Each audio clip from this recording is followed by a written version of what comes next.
I mean, I think that, again, that's one of the better things that came out of the game was we were able to play a lot of guys, because I think everybody can gain some confidence from that. You know, the coaches can gain a little confidence, and certainly the players can. So it's great. It's great for those guys to be able to come in and watch that tape and learn and get better from it. But there's just nothing like experience. And anytime you get a chance to get really good quality experience for guys, it helps your football team. We were able to do that in all areas. We did it on. We had a lot of subs on special team. And you saw Kyle Cody. Kyle Cody's a little walk-on redshirt freshman safety DB that we like a lot around here. Tough kid. And man, first play, he runs right down there. First guy down there makes the tackle on kickoff coverage. And it's just great to see that. And it's great to see our players respond to that because they know how hard these guys work. And I just saw a lot of guys happy for other people today, and I think that's a real positive. How nice was it to see the offense click like they can, and like obviously? Yeah, that was great. I mean, again, it's just we got to catch the football, and we made that first third down catch with Artavis, and here we go. That's what we do, and. We didn't have a single drop in the first half. I don't think we had a drop. I think Dion had a little screen somewhere in the second half, and then Cornell had a drop in the end zone, should have been a touchdown. Really those veteran guys caught the ball well today. Made a lot of plays, and I think Sean was 12 or 15 or so, and 3 touchdowns. Did what he needed to do. Just very crisp. They were dialed in, and I knew they were going to play well. It's been a very good week. They had an edge about them all week because they were frustrated with our execution, especially offensively. And so it was just, I thought they had the right mentality all week long, and they took it into the game today. And again, Artavis got us going with that first third down play.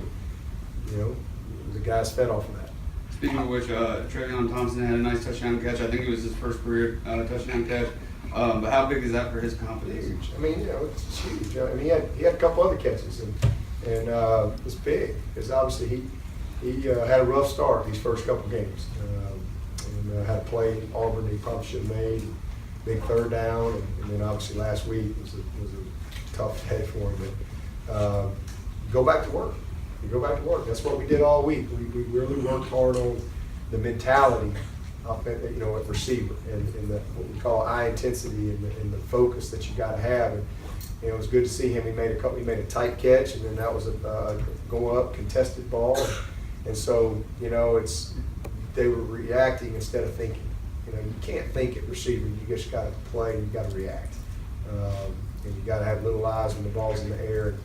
And I thought the guys worked hard this week, and I thought they were rewarded for it today. How does the shortening of the second half come together, Coach? Do you approach them? They approach you? Have you ever been involved in that before? Yeah, the refs came to me right before the half and just said, they said that, would I be okay with some type of shortening of the game if South Carolina State wanted to do it? I said, it would be fine with me. And so when I got back out on the field for the third quarter, they came over to me and said, are you okay with 12-minute quarters, these two guys? I said, that'd be great. Yeah, so I didn't have a problem with that. Have you ever seen that before or been involved in that? I don't think I've ever been involved in that. But especially for us, I mean, again, being able to play so many guys and a little shorter game. We made up for it last week. We played like 10 hours. So just average them together. Ain't nobody gets shortchanged, that's for sure, man. Lord have mercy. That game was forever last week. But it was good, especially with a short week for us to be able to play so many guys and to get out of there pretty quick. I think the only guy that looked like we got a pretty serious injury is little Adrian Dunn. And dadgummit, was wanting to get him some punt return opportunities, because he was a kid that was very dynamic in high school, and he's just one of the team favorites around here as far as how he works and his commitment. And what a play he made on that punt return. But I don't know. I don't have confirmation, but the initial testing, didn't look good on his knee, so worried about his ACL. But he's a senior, it just breaks my heart for him. But he went out in a big way though. If it is ACL, maybe at least he wasn't in practice or something. He made a huge play, and I'm glad he had that opportunity.